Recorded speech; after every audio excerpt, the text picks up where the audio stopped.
Jambu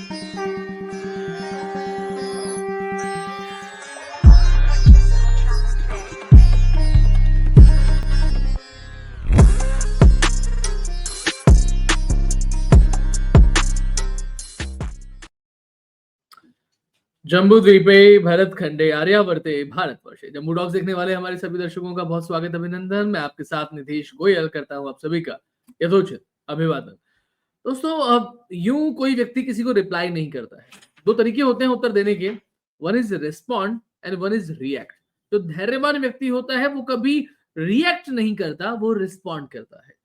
Donald Trump ने एक tweet किया मोदी जी के बारे में, चाइना के बारे में, पुतिन के बारे में, रशिया के बारे में, भारत के बारे में, और उसके बाद में ऐसा लग नहीं रहा था कि प्रधानमंत्री मोदी इतनी जल्दी उसका जवाब देंगे, लेकिन बहुत धैर्य के साथ में जवाब दिया गया, कोई हसल बसल नहीं। मुझे ऐसा भी याद आता है, मेरे साथ पहले उमेश जी हैं, उनका उनका ताल्लुक आपके साथ में करा दूं। उमेश जी हमारे साथ में लगातार जुड़ते हैं, इंडिया क्रॉनिकल से हैं, और आप लिखते करते बहुत ज्यादा हैं, पढ़ते बहुत हैं।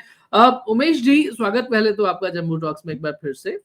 और जय श्री राम। यहाँ पर मुझे एक चीज बहुत भी ध्यान आती है, धैर्य की जब बात हुई हमारी, कि जब मोदी जी गुजरात के मुख्यमंत्री थे, ऑन द टाइम उनका अमेरिका की यात्रा जो है पूरी तरीके से मतलब उसको प्रश्न चिन्ह लगा दिया गया था, वीजा पासपोर्ट सब उनका कैंसिल हो गया था। लेकिन जब वो प्रधानमंत्री बनते हैं तो कोई अकड़ नहीं दिखाते। वो कहते हैं कि लोच है तो जान है, अकड़ तो मुर्दे की पहचान है। वो प्यार से वहां जाते हैं।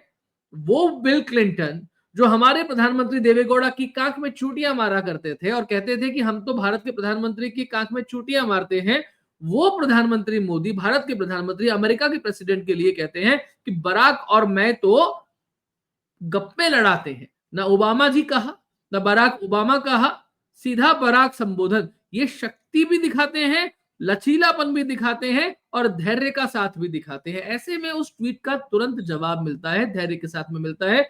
यानी कि एसोसिएशन से हमें अभी भी कोई परहेज नहीं है। हमने कोई चाइना के साथ में आर्म्स डील नहीं करी है, कोई डिफेंस एक्सरसाइज करने नहीं जा रहे हैं। हमने अरुणाचल प्रदेश नहीं भूला है, हमने अक्साई चीन नहीं भूला है, हमने 1962 नहीं भूला है। भूलते हम कुछ नहीं है, लेकिन नए दोस्त, जियोपॉलिटिक्स, नेशन फर्स्ट, धर्म प्रथम। उमेश जी, आपकी बारी, कृपया आप फ्लोर पे अपनी बात रखें। देखिए, आपने बहुत ही एक तरह से इसकी रूपरेखा जो खींची है, आपने उस टाइम पे बता दिया कि जब 66 एमपीस हमारे ऐसे थे, उन्होंने पेटिशन डाला था अमेरिकन राष्ट्रपति से कि आप भारत के जो चीफ मिनिस्टर है, गुजरात के चीफ मिनिस्टर, उनको अमेरिका के लिए वीजा मत दीजिए। ये डाला था उस समय ये कांग्रेसी और ऑपोजिशन के एमपी। और मोदी जी जब आए थे तब उन्होंने एक तरह से ट्रांसफॉर्मेटिव जो रिलेशनशिप है वो आपने देखा है जब से वो आए हैं 2014 से। भले ही वो बराक हुसैन ओबामा हो या डोनाल्ड ट्रंप पहले वह टर्म के हो या जो बाइडेन हो या अभी वापस डोनाल्ड ट्रंप सन की हो, ठीक है, ये उन्होंने सारे रिलेशनशिप देख ली। और देखिए इस बार भी ऐसा था कि डोनाल्ड ट्रंप जब आए थे तब उन्होंने बहुत प्रॉमिसिंग बात की थी। उन्होंने बहुत इंडिया और जो अमेरिका के रिश्ते हैं उसके ऊपर बहुत उन्होंने एक तरह से प्रॉमिसिंग बताया था। बट सब कुछ खत्म हो गया जैसे ही ऑपरेशन सिंदूर चालू हुआ। पहले तो उन्होंने बोला हमको कोई फर्क नहीं पड़ता, इनको जो करना है इनको करने दीजिए, हजारों साल से लड़ रहे हैं। फिर जब हमने उनके नूर खान एयरबेस के जो है वहां पे स्ट्राइक किया और जिसमें बताया जाता है कि पाकिस्तान के अंदर जो मिनिएचराइज्ड अमेरिकन न्यूक्लियर स्टॉकपाइल था वो एक तरह से खत्म हो गया था, तब वहां से डोनाल्ड ट्रंप को प्रॉब्लम चालू हो गया था। क्योंकि कहीं ना कहीं भारत को भी नहीं मालूम था कि वहां पे अमेरिकन स्टॉकपाइल है, और उसके अंदर अनकंफर्म रिपोर्ट्स बताते हैं कि 65 अमेरिकन मारे गए। और ये बात देखिए आने वाली नहीं है, बट एक तरह से डेटा पॉइंट्स निकाल के देख लीजिए। उस समय रावलपिंडी में मई में कंटिन्यूअसली अर्थक्वेक आए थे 4.2 रिक्टर स्केल पे। ये एक तरह से रिकॉर्डेड चीज है। मैं ये इसके लिए बता रहा हूँ कि तब से थोड़ा एक तरह से हमारे और उनके बीच में रिश्तों में खटाव आने लग गया। सेकेंड, पाकिस्तान तो ऐसा था उसने अपने आप को बेच डाला अमेरिका की तरफ, और उन्होंने ये बोल दिया कि अमेरिका से हमें डील करनी है, अमेरिका जो बोलेगा करने को तैयार है। इसके लिए उन्होंने बलूचिस्तान का जो रिकॉर्डिक माइन है को एक तरह से उनको अर्पण कर दिया, उनके ट्रम्प के चरणों पे अर्पण कर दिया। और जो क्रिप्टो माइनिंग के लिए जो उनको जो भी सुविधाएँ चाहिए थी ट्रम्प को, वो बोल दिया कि हम करेंगे। इन स्पाइट जब पाकिस्तान में इलेक्ट्रिसिटी स्केर्स है और वहाँ पे दाम ज़्यादा है, वहाँ पे लोगों को प्रॉब्लम होने वाला है इससे। बट ट्रम्प को कोई फ़र्क पड़ने वाला नहीं है, क्योंकि एक तरह से एक ओबीडिएंट स्लेव आके खुद ही अपने चरणों में गिर रहा है, तो ट्रम्प क्यों करेंगे? तो उन्होंने एक बिज़नेस अपॉर्च्युनिटी देखा और अपनी कंपनी वर्ल्ड लिबर्टी फाइनेंशियल का पाकिस्तान क्रिप्टो काउंसिल के साथ करार कर दिया। और अभी बताया जाता है कि he has a windfall gain of around $5 billion. उनकी जो कंपनी है वर्ल्ड लिबर्टी फाइनेंशियल, उसका वो लिस्टिंग हो चुकी है। उन्होंने एक और एक कंपनी बिटकॉइन के अंदर भी इन्वेस्ट किया, अमेरिकन बिटकॉइन, उसकी भी ट्रेडिंग चालू कर दी है। और वो जो कंपनी उसको लिस्ट करा रही है, जो ऑपरेट कर रही है, उसकी भी लिस्टिंग हो गई है। मीम कॉइन्स बना दिए हैं। तो बताया जाता है मिनिमम 5 टू 10 बिलियन डॉलर्स का प्रॉफिट हुआ है उनकी प्रेसिडेंसी में। और ये एक तरह से ट्रम्प का पर्सनल इंटरेस्ट है, अमेरिका का इंटरेस्ट नहीं है। बट कहीं न कहीं भारत के ऊपर जो अपनी जो पर्सनल चीज़ों को डिफ्लेक्ट करने के लिए उन्होंने भारत को एक तरह से बोला कि आप हमको नॉमिनेट करो नोबेल पीस प्राइज़ के लिए। फिर भारत के ऊपर सैंक्शन्स लगाने की बात बोली कि आपने एग्रीकल्चर मार्केट नहीं खोल रहे हो, डेयरी मार्केट नहीं खोल रहे हो, जेनेटिकली मॉडिफाइड क्रॉप्स नहीं खोल रहे हो। फिर बात की यूक्रेन वॉर के लिए, फिर बात की कि आप हमारा जो ऑयल है वो रशियन ऑयल से हम परचेज़ कर रहे हैं, तो यूक्रेन वॉर को फंड कर रहा है। एक तरह से बहुत उधर कंटिन्यूअसली स्टेटमेंट आपने देखा है कि किस हिसाब से कैरोलिना लिविट ने बोला था, स्पुतनिक ने कल बोला था कि भारत भीख माँगने आएगा, फिर हम देखेंगे क्या करना। उन्होंने एप्पल के सीईओ को बोला था कि इधर फैक्ट्री उठा लो। उन्होंने कल अपने टेक जायंट्स को भी बोला था। और ये भी देखिए कि पीटर नवारो ने बोला कि ब्राह्मण्स आर प्रॉफिटेरिंग। राहुल गांधी यहाँ पे बोल रहे हैं कि अदानी पूरा तेल मंगा रहा है और 140 करोड़ इंडियंस को प्रॉब्लम होगा। फिर आपने देखा मोदी यूक्रेन वॉर का जाइब आया था। फिर आपने ये भी देखा कि किस हिसाब से भारत को पेंट करने की कोशिश की कि रशियन वॉर को फंड कर रहा है। मतलब एक तरह से बेहुदा स्टेटमेंट्स इन्होंने दिए। भारत के प्रधानमंत्री ने रिएक्ट ही नहीं किया। हमारे जयशंकर साहब ने एक ही चीज़ बोला, अमेरिका अमेरिका में था और हमने युद्ध अपने हिसाब से जीता। भारत ने भी बोला कि डीजीएमओ ने हमसे बात की, तो उन्होंने 50% टैरिफ लगा दिए। अगर ट्रम्प को हम पुशबैक नहीं करते अभी और उनकी बात मानते रहते, तो उनका ये फितूर चढ़ता ही रहता। देखिए जेफरी सैक्स जो है, जो उधर के इकोनॉमिस्ट है, उन्होंने बोल ही दिया कि आप ट्रम्प को आपको अपोज़ करना ही पड़ेगा। भारत ने अपोज़ किया और 1 महीने तक पूरा काम चला। रोज़ ऐसा हो गया था कि ट्रम्प की पूरी एडमिनिस्ट्रेशन इंडिया सेंट्रिक हो गई थी। मतलब उनको कुछ काम-धंधा तो कुछ लगा रहा नहीं था। वो एवरीडे वो एक ही स्टेटमेंट डालते थे, इंडिया ने ये किया, मोदी ने ये किया, मोदी ये कर रहा है, हर चीज़ वो करने लगे। कल भी उन्होंने बोला कि we have lost India to dark forces like China, क्योंकि क्वाड के अंदर वो भारत आने वाले थे, सडनली उनको कोई पूछ रहा नहीं है।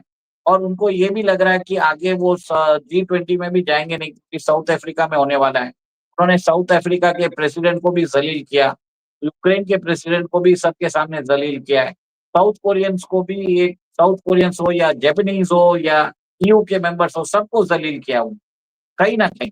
और ये चीज़ बताया जाता है कि ट्रम्प का ये जो माइंड है, वो एक तरह से पागल हो चुके हैं। एक अमेरिकन पत्रकार ने उनको CHUTIYA भी बोल दिया था। मतलब हमारी गाली देख के समझाया कितना बड़ा ये नौसिखिया है।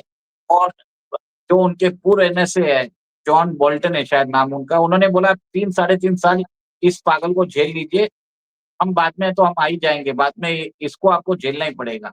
और और भी मतलब देख लीजिए, भले ही इवन मूडीज़ ने भी बोल दिया आप रिसेशन में आ जाओगे। जेक सुविलेन ने भी बोल दिया था कि जेक सुविलेन ने भी बोला था कि किस हिसाब से ट्रम्प अपनी जो प्राइवेट एंटरप्राइज़ है, उसके कारण अमेरिकन इंटरेस्ट को कॉम्प्रोमाइज़ कर रहे हैं। सब लोगों ने बोल दिया था। फिर कल रात को ने वापस यू टर्न किया, बोला Modi is a great friend, पर जो इस टाइम पे कर रहे हैं, वो सही नहीं है, मैं उसे मानता नहीं हूँ। मोदी जी ने सीधा बोला we value the relationship between India and uh, America. अब ब्रिक्स की समिट होने वाली है, आपको मालूम है वर्चुअल समिट हो रही है 8 तारीख को, उसमें मोदी जी नहीं जा रहे हैं। मतलब आप सोचिए अपने घर पे ही बैठ के करना ही है तो कर जा सकते हैं, तो उसमें भी जयशंकर जा रहे हैं।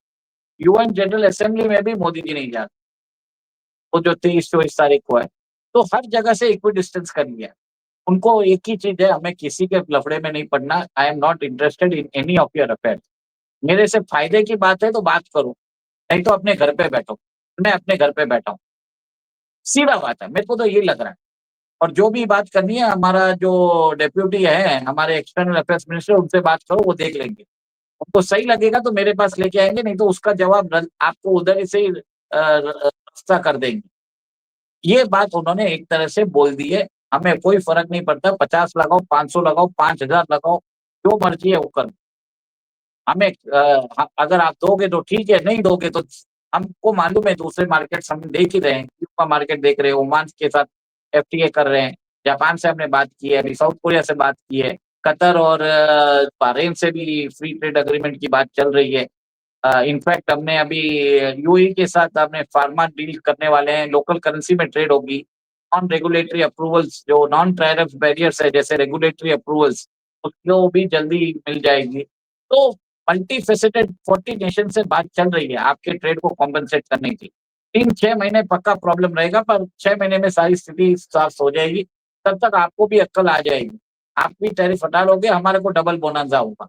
तो मोदी जी जानते हैं। इसके लिए कैलकुलेटेड वे में चुपचाप बैठे हैं और कहीं कुछ नहीं कर रहे हैं और मेरे हिसाब से बहुत ही सीधा रिस्पॉन्स है। इतना ही मुझे समझ में आता है, इसमें मैं और नहीं बोलूँगा कि मोदी जी ने अमेरिका को झुका दिया, हम ऊपर हो गए, वो नीचे हो गए, ऐसा नहीं होता है। बात होती है काम की और अमेरिका के अंदर भी पाकिस्तान के अंदर उनका काम हो चुका है। उनको अमेरिका को जितना फ़ायदा होता था, सॉरी ट्रम्प को जितना फ़ायदा होना था, वो हो चुका है। तो कहीं न कहीं पाकिस्तान की भी जो वैल्यू है वो खत्म हो चुकी है और आप ये देखेंगे पाकिस्तान को वैसे वो सीओएम, डीओएम यूज़ करके जैसे उसको उठा के फेंकने वाले हैं। ये आप देख लें, ठीक है? तो मेरा ये मानना है कि अमेरिका वही करने वाला है और उसको लॉन्ग टर्म भारत से ही फ़ायदा होगा। अब पाकिस्तान उनके चरणों में जाके गिरे या आगे जाके जब भीख माँगने जाएगा, पैसे माँगेंगे तब अमेरिका देने वाला नहीं है। ये भी आप देख लीजिए। अमेरिका को मालूम है कि इन झूठे ने को भरोसा नहीं है। इस बार इन्होंने पाकिस्तान को यूज़ किया है और एक तरह से अपना काम निकाल के लात मार के उनको निकालने वाले हैं। ये थोड़े बहुत वेपन्स दे देंगे कि भैया तुम ये पकड़ो, जैसे भिखारी को कुछ देते हैं वैसे दे देंगे। This is what is going to happen. और इंडिया ने स्को समिट में ज़रूर गए थे पर वो उन्होंने विक्ट्री परेड में नहीं गई थी। तो कहीं न कहीं अमेरिका जानता है कि भारत हमारे साथ कॉन्फ्रंटेशन करना ही नहीं चाहता। वो तो सिर्फ़ ट्रेड के लिए बात कर रहा है और वो एक तरह से क्या बोल रहा है कि हम आपको ये सब सेक्टर में नहीं देते। तो कहीं न कहीं उनके भी एडमिनिस्ट्रेशन में अक्ल आ चुकी है कि भारत के लिए रेड लाइन है, कोई भी पॉलिटिकल पार्टी नहीं करेगी। कितनी भी करप्ट पार्टी हो, वो आपको एग्रीकल्चर सेक्टर नहीं खोलेगी, डेयरी फार्मिंग नहीं खोलेगी। कल राहुल गांधी भी आ जाए तो वो भी नहीं कर पाए। नहीं तो क्या होगा यहाँ के किसान छोड़ेंगे नहीं उनको। और जो देश की आधी पॉपुलेशन जो एग्रीकल्चर पे डिपेंड है, अगर आप उनको ही अगर नहीं करोगे तो वहाँ पे तो राइट्स होना ही है। और काम मालूम नहीं ज़्यादा अगर हुआ, अगर ज़्यादा अमेरिका ने फ़ोर्स किया, तो कभी अमेरिकन एम्बेसी को भी जला सकते हैं, कोई भरोसा नहीं है। आप लोगों को कंटिन्यूअसली करते रहोगे ना, जब हम आपके साथ इतना कर रहे हैं और देखिए, देश के अंदर बातचीत भी चालू हो गई। तमिलनाडु में बताया जाता है कि वो अमेरिकन प्रोडक्ट्स जो पेप्सी के प्रोडक्ट्स हैं, वो नहीं बेचेंगे। उन्होंने बोल दिया है। पंजाब के अंदर एक लवली यूनिवर्सिटी है, उन्होंने बोला है कि हम सॉफ्ट ड्रिंक्स नहीं बेचेंगे। एंटी अमेरिकन सेंटिमेंट्स चालू हो गए। This is the problem. लोग ये भी बात करने लगे क्या फेसबुक बैन हो जाएगा या यूट्यूब बैन हो जाएगा? सब लोग बोल रहे हैं, मैं तो बोल रहा हूँ बैन करना भी चाहिए इनको एक बार। क्योंकि भारत जो है 17% ऑफ द वर्ल्ड्स पॉपुलेशन है। क्या आप हमको इग्नोर कर सकते हो विथ सच डाइवर्सिटी? आपको हमसे डेटा मिलता है और data is the new oil. ये कर नहीं सकता है अमेरिका। मैं ये बताना चाहता हूँ। पर भारत ने समझा कि अभी ट्रेड की बात करनी है, लड़ाई-झगड़े से काम नहीं है। सिंपल स्वीट रिस्पॉन्स दिया है, ठीक है, we are ready for everything. हम देखेंगे। हमारे जो डेप्यूटी जाएँगे, एक्सटर्नल अफेयर्स मिनिस्टर जाएँगे, उनको अगर लगेगा सही, तो वो मोदी जी के पास लेके आएँगे, नहीं तो मैं अपने घर में बढ़िया हूँ। मैं दूसरी जगह चले जाऊँगा, पर मैं चाइना भी नहीं जाऊँगा, मैं इधर अमेरिका भी नहीं आने वाला हूँ। तो एक ही चीज़ है कि non America, non China centric world order में काम करेंगे। This is what he means और जिसमें हमारा फ़ायदा हो। हमारे 1.4 बिलियन लोगों का फ़ायदा हो, हमारे 140 करोड़ की जनता का फ़ायदा है। ये क्लियर कट कर दिया। फैंटास्टिक फैंटास्टिक, ये बता दिया है कि अमेरिका सेंट्रिक वर्ल्ड ऑर्डर भी नहीं होगा, चाइना सेंट्रिक वर्ल्ड ऑर्डर भी नहीं होगा। ये हम ये भी नहीं कह रहे कि India centric Bharat centric world order होगा, हम ये भी नहीं कह रहे हैं। आप जिसको सेंटर में रहना उसको सेंटर में रहिए, दुनिया गोल है। आप इधर रहेंगे उधर रहेंगे किधर रहेंगे हमें नहीं पता, आपको जिधर रहना उधर रहिए, हम जिधर हैं हम उधर हैं। और इसके कारण से मुझे लगता है कुछ लोग जो है वो बहुत दिन से एक रिजीम चेंज वाली बातें हमारे यहाँ चल रही हैं, तो उन लोगों के भी सिर पे कुछ ना पत्थर पड़ा होगा या कुछ समझ में आया होगा उन लोगों को भी कि अब ये जो प्लान चल रहा था या कॉन्स्पिरेसी चल रही थी या थ्योरी चल रही थी कि उधर सब के कारण एक्सपोज से हो इधर चुकी है, हम्म। सब एक्सपोज हो चुकी है, सब लोगों के नाम लिए जा रहे हैं, ओपनली बताया जा रहा है। आप एक मूव करते हो, पीटर हैस बांग्लादेश में बैठा है, इमीडिएटली बात आ जाती है। एक जनरल, अमेरिकन जनरल उधर, American soldier special operation group का मरा है, किसने मारा है उसको? अमेरिका तो मारेगा नहीं, तो कौन सा, शायद चाइना ने मारा होगा, वो हम देख सकते हैं। बलूचिस्तान में आप देखिए कि वहां पे चाइना ने प्रोजेक्ट, पाकिस्तान में प्रोजेक्ट जो है वो सीपेक का प्रोजेक्ट, वो फंड नहीं कर रहे, अमेरिका कूद चुका है अभी उधर। तो कहीं ना कहीं हम देख रहे हैं, लोगों को समझ में आ रहा है, लोग ओपनली बात कर रहे हैं, तो आपकी सीक्रेसी रही कहाँ? और सबको मालूम है आप जिस हिसाब से बकवास बकवास कर रहे हो, तो आप चालू कर दिए। इसके लिए वो लोग भी चुप चुप बैठ जाएंगे। वोट चोरी की बात हुई थी, ये सब हुई थी, जब उनकी माताजी पे बात आई है तो वो चुप बैठ जाएंगे। अब पवन खेरा जो इतनी बात कर रहे थे, उनकी और उनकी धर्मपत्नी के दो दो वोटर कार्ड है, बताइए। ऐसे लोगों का तो दोनों ही, उनका एग्जैक्टली तो एग्जैक्टली। दोनों ही कार्ड कैंसिल कर देना चाहिए। काफी लोगों ये को इसमें रोना बात दिला दिया मोदी जी ने इस ट्वीट से, काफी उनके इस पोस्ट से काफी लोगों को रोना आ गया है कि हम जो रिजीम चेंज की बात कर रहे थे सर वो भी कैंसिल हो रहा है, यहाँ पर जीएसटी रिफॉर्म भी हो गया है, यहाँ पर अमेरिका के साथ में वापस बातचीत जो है वो चल पड़ने वाली है, हम टैरिफ से डरे भी नहीं है, हम लोगों ने स्वदेशी आत्मनिर्भर भारत की बात और प्रमुखता से शुरुआत कर दी है। ये चल क्या आ रहा है, इनके दिमाग में क्या चलता है? खिचड़ी थोड़ी ठंडी करके ही खाई जाती है। एक बार फिर से बता दिया उमेश जी, थोड़े में आपने बहुत कुछ बता दिया है और थोड़े में हमारे दर्शक जो है वो काफी समझ गए हैं। तो आज इसको इतना ही रखते हैं, क्योंकि मूल बात यही थी कि पोस्टरिंग थी। एससीओ समिट में जाकर के मोदी जी ने पोस्टरिंग कर दी कि भाई हम केंद्र की धुरी पर हैं, आप मानो या नहीं मानो, इधर झुकेंगे ऑर्डर इधर झुकेगा, इधर झुकेंगे ऑर्डर इधर झुकेगा, हम धुरी पर हैं। और तराजू में सही तरीके से तौलना तो हमें ही आता है, क्योंकि मारवाड़ी व्यापारी गुजराती व्यापारी कैसा होता है, आप डील अभी उसके साथ में ही कर रहे हैं। व्यापार हम नहीं कर रहे हैं क्योंकि हम राजनीतिक सत्ता में हैं, और राजन वर्ग कैसा करता है ये हमें अच्छे से आता है। हजारों साल पुरानी संस्कृति है, राजा हमारे यहाँ बहुत हुए हैं और राजा का धर्म राजधर्म हम भली भांति समझते हैं। बहुत धन्यवाद उमेश जी, आपने जो बात कही है और दर्शकों को समझ में आई होगी, लोग कमेंट्स करेंगे तो उसके कारण से हमें भी समझ में आएगा। इस बात को आगे बढ़ाइए, क्योंकि बात करेंगे तो बात बनेगी। अभी के लिए इतना ही, प्रणाम, जय श्री राम, वंदे क्या मातरम।